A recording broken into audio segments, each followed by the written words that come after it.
মানে কি ভেরিয়েবল মানে হচ্ছে যে মানটা বারবার চেঞ্জ হবে এরকম, মানে চেঞ্জেবল আর কি। মানে মানটা হলো মানে কি কয় এটা পরিবর্তনশীল। তারপর চলক, যেমন এক্স সমান এত, তারপরে ধরি এরকম অঙ্ক কিন্তু আছে, তো ঠিক সেই রকমই এটাও। তো এখানে পিএসপির ক্ষেত্রে ভেরিয়েবল মানে কল করার নিয়ম হচ্ছে প্রথমে একটা ডলার সাইন চিহ্ন দিতে হবে, তারপর ভেরিয়েবলের নেম। প্রথমে আমরা একটা ভেরিয়েবলের নাম দিই FIRST, ফার্স্ট নামের আমরা একটা ভেরিয়েবল নিলাম এবং সেটার আমরা মান দিব কত, মনে করো যে সেটার মান দিলাম 120, তারপর অবশ্যই সেমিকোলন দিতে হবে।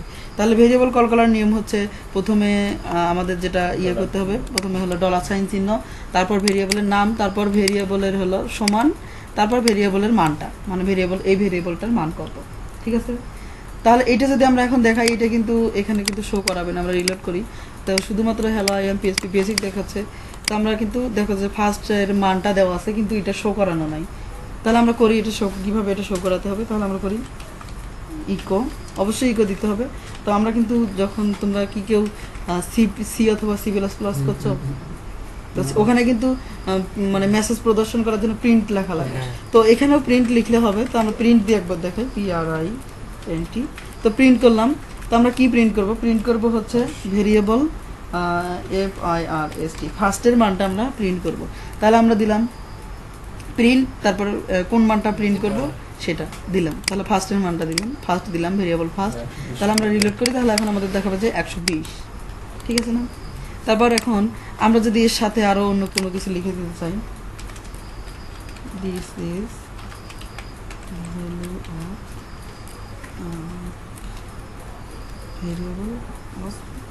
ভ্যালু অফ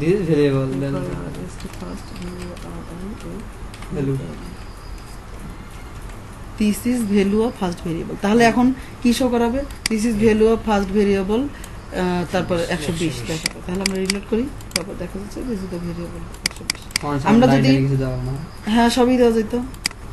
তো আমরা যদি আবার চেঞ্জ করেছি শুধুমাত্র ভেরিয়েবলের মানটাকে আমরা লাল অথবা নীল রঙে দেখাবো, তাহলে আমরা এখান থেকে পি, অথবা আমরা এখানেই স্টাইল করতে পারি পি। হ্যাঁ, ওই কিভাবে ইউজ করা লাগে HTML গুলো সেটাই দেখানো হচ্ছে। তাহলে আমরা এখান থেকে পি ক্লোজ করে দিলাম, এবং এই পিটার ক্ষেত্রে আমরা যদি স্টাইল করি, স্টাইল সমান সিঙ্গেল কোটেশন মনে রাখতে হবে, কালার সমান গ্রিন, গ্রিন, তারপর ফন্ট ওয়েট দিলাম বোল্ড, ফন্ট ওয়েট দিলাম বোল্ড। ঠিক আছে, তাহলে কিন্তু শুধুমাত্র ফার্স্ট মানে 120-এর মানটাকে বোল্ড করে দেখাবে 120, বুঝে গেল। আর নির্দিষ্ট একটা পি দেওয়ার কারণে কিন্তু, প্যারাগ্রাফ দেওয়ার কারণে কিন্তু এটা নিচে চলে গেছে। আমরা যদি এইটা সম্পূর্ণটাই আমরা যদি পির ভিতরে নেই, তাহলে দেখো উপরে নিচে যাবে না, সবগুলো একসাথেই থাকবে। তাহলে এটাকে কি দিতে হবে, এটা হলো স্প্যান, SPAN, স্প্যান, এবং নিচে যে আবার স্প্যানটাকে ক্লোজ করতে হবে, কি দেখো এগুলো তো জানাই আছে। তাহলে কিন্তু ভেরিয়েবলের মানটা 120 এটা দেখালো। তো এটা হচ্ছে যে ভেরিয়েবল মানে কিভাবে কল করা লাগে। তারপরে আমি যদি দুইটা ভেরিয়েবল মানে দুইটা সংখ্যা যোগফল করতে চাই, তাহলে দেখো কিভাবে করতে হবে। আর পিএসপিতে কমেন্ট দেওয়ার নিয়ম হচ্ছে, সিঙ্গেল কমেন্ট যদি দেওয়ার দরকার হয়, সিঙ্গেল লাইন কমেন্ট, তাহলে হচ্ছে ডাবল স্ল্যাশ 2টা দেওয়ার পর আমরা লিখি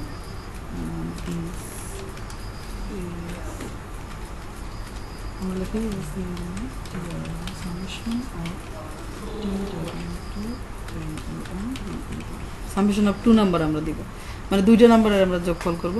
এটা কিন্তু কমেন্ট, যেখানে এগুলো সবুজ রঙের হবে সেগুলো কমেন্ট হবে গ্রিন রঙের।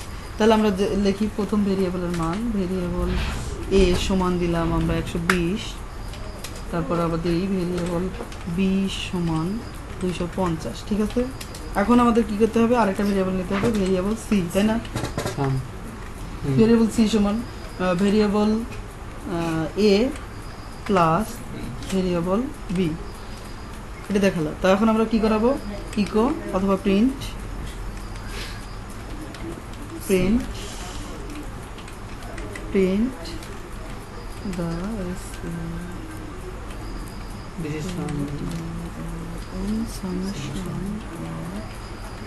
তাহলে ভেরিয়েবল এ, তারপর আমরা দিব হলো প্লাস ভেরিয়েবল বি সমান ভেরিয়েবল সি, এটাই তো। এরকম কিন্তু আমরা কিন্তু অনেক হলো অ্যালগরিদম, তারপর হলো ফ্লো চার্ট পড়ছিলাম কিন্তু। তো আমরা এটাকে রিলেট করি, তারপর দেখা গেল যে দ্য সামেশন অফ 120 and 250 সমান 370, ঠিক আছে না? তাহলে এইটা হলো ভেরিয়েবল। আরেকটা আছে যে ভেরিয়েবলের সম্পূর্ণ বিপরীত একটা জিনিস আছে, সেটা হচ্ছে কনস্ট্যান্ট। কনস্ট্যান্টটা হচ্ছে যে চল, মানে এর কোনো মান পরিবর্তন করা যায় না। ভেরিয়েবলের মান অনেকবার চেঞ্জ করা যায়। তো আমরা এখানে দেখলাম প্রথমে আমরা ভেরিয়েবলের মান দিলাম 120, ঠিক আছে।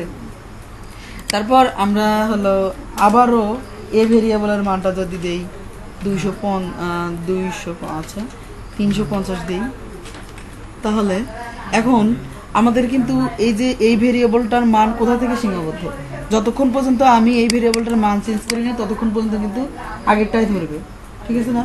তাহলে আমি আবার আরেকটা যোগ করি, তাহলে ভেরিয়েবল এ আর একটা দিই হচ্ছে ভেরিয়েবল বি দিলাম, ঠিক আছে। আবার ঠিক এই মেসেজটা আমরা প্রিন্ট করব ভেরিয়েবল এ আর বি নামে, তাহলে কন্ট্রোল সি। আর অবশ্যই আমরা একটা ব্রেক দিয়ে আসবো, কারণ দুইটা তাহলে একখানে যাতে না হয়। তাহলে আমরা দেই echo double quotation semicolon break, তো একটা ব্রেক দিলাম। তারপরে আমরা এখন দেখবো যে একই, কিন্তু সবগুলো একই না। ও আচ্ছা, ভেরিয়েবল সি সমান দেওয়া হয় না, এটা আমরা কপি করে নিয়ে আসি। নেক্সট আমরা দিব যে ভেরিয়েবল সি সমান এ প্লাস বি। তাহলে এই মানটা কোথা থেকে লোড হবে জানো? এই মানটা কিন্তু এখান থেকে লোড হবে না, এই মানটা কিন্তু এখান থেকে লোড হবে, যেটা যত কাছাকাছি থাকবে তো সেখান থেকে লোড হবে। তাহলে আমরা দেখি ভেরিয়েবলের মান একই আসছে, কিন্তু ভেরিয়েবলের নাম একই, কিন্তু মান আলাদা আলাদা। তাহলে দেখো যে 350 সমান 700, আর এখানে কিন্তু ভেরিয়েবল এ দুইটা আছে, তাই না? দুইটা ভেরিয়েবল, এই ভেরিয়েবলটার মান 120, আবার এই ভেরিয়েবলটার একই ভেরিয়েবলের মানটা হলো 350। আবার এই বির মানও এটা আর বির মানও এটা আলাদা আলাদা। তাহলে এই ভেরিয়েবলটার কার্যক্রম কিন্তু এটা কল করার আগে এটাই ছিল। যতক্ষণ পর্যন্ত আমি নতুন কোনো মান নিব না ততক্ষণ আগের মানটাই গ্রহণযোগ্য হবে। তো এটার হলো ভেরিয়েবল। আরেকটা আছে যে কনস্ট্যান্ট। তো কনস্ট্যান্ট সেটা হলো যে কনস্ট্যান্টের মানটা কখনো পরিবর্তন হয় না, সবসময় একই থাকে। আমরা একটা ব্রেক দিয়ে নিই। ব্রেক দেওয়ার পরে কনস্ট্যান্টটা আমরা কীভাবে কল করা লাগে দেখো। তো কনস্ট্যান্ট কল করার জন্য প্রথমে আমরা ডিফাইন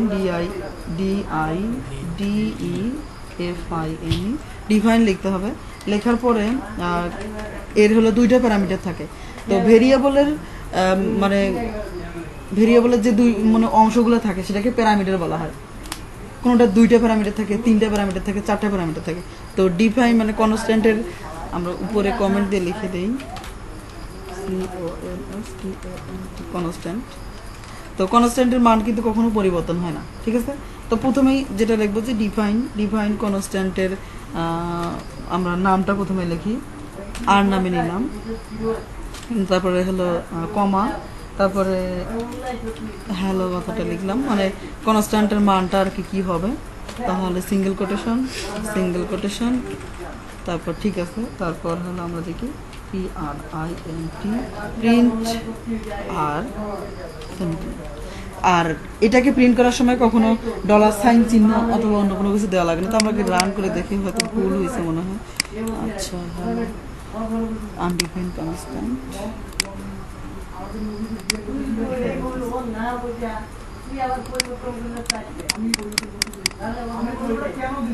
প্রিন্ট অথবা ইকো দিতে হবে। আমরা আবার দেখি। আচ্ছা, ঠিক আছে। তো এখন দেখো যে হ্যালো কথাটা লেখা আসলো। এই যে কনস্ট্যান্টের মান আমাদের আর, তো এই যে আর নামের কনস্ট্যান্টটা এখানে তুমি এই পেজের মধ্যে আবার যদি আর নামে কোনো কনস্ট্যান্ট নিতে চাও তাহলে কিন্তু অন্য কোনো মান গ্রহণযোগ্য হবে না, শুধুমাত্র এই হ্যালো মানটাই গ্রহণযোগ্য হবে। এটা পরিবর্তন করা যাবে না, শুধুমাত্র একটাই এটা। তাহলে হ্যালো,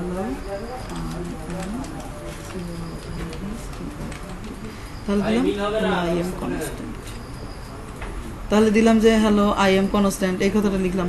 লেখার পরে আমরা এখন প্রিন্ট আর লিখলাম, আমরা কিন্তু কোনো $সাইন চিহ্ন দিলাম না, শুধুমাত্র প্রিন্ট লিখে আর লিখলাম।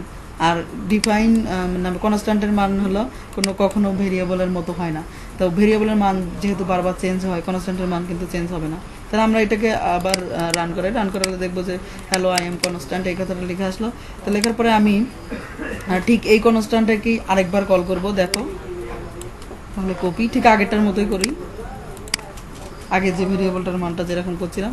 তারপরে এখন আমাদের একটা ব্রেক দিয়ে নিই, তাহলে নিচে যাবে কপি প্রিন্ট আর এর পর। আচ্ছা, এখানে দিলাম। তো দেওয়ার পরে এখানে প্রিন্ট আর এর মানটা আমরা আবার চেঞ্জ করব, হ্যালো আই এম কনস্ট্যান্ট 2 নামে দিলাম। তাহলে আমরা আবার প্রিন্ট আর করলাম। ভেরি কনস্ট্যান্টের মান নাম কিন্তু একই থাকলো, কিন্তু মান আলাদা হলো, তাই না? মানটা আলাদা না, এখানে কনস্ট্যান্ট 2 আর এখানে শুধুমাত্র কনস্ট্যান্ট। তাহলে আমরা এখানে যদি রিলোড করি, তারপর দেখা যাচ্ছে যে কনস্ট্যান্ট আর অলরেডি ডিফাইন্ড, মানে একবার কল করা আছে। তাহলে কোন মানটা দেখাচ্ছে? Hello I am constant. উপরে কিন্তু এই যে উপরের মানটা, উপরের হ্যালো কনস্ট্যান্টের মান হ্যালো আই এম কনস্ট্যান্ট, এবং নিচের কনস্ট্যান্টের মানটাও হ্যালো আই এম কনস্ট্যান্ট, এবং আরেকটা যেটা আছে আরটা অলরেডি কল করা আছে এবং পূর্ববর্তী মানটা সে মানে গ্রহণ করছে। তো এইটা হলো কনস্ট্যান্ট, এটা কনস্ট্যান্ট আর ভেরিয়েবলের মধ্যে পার্থক্য। বোঝা গেল? তাহলে এটাই।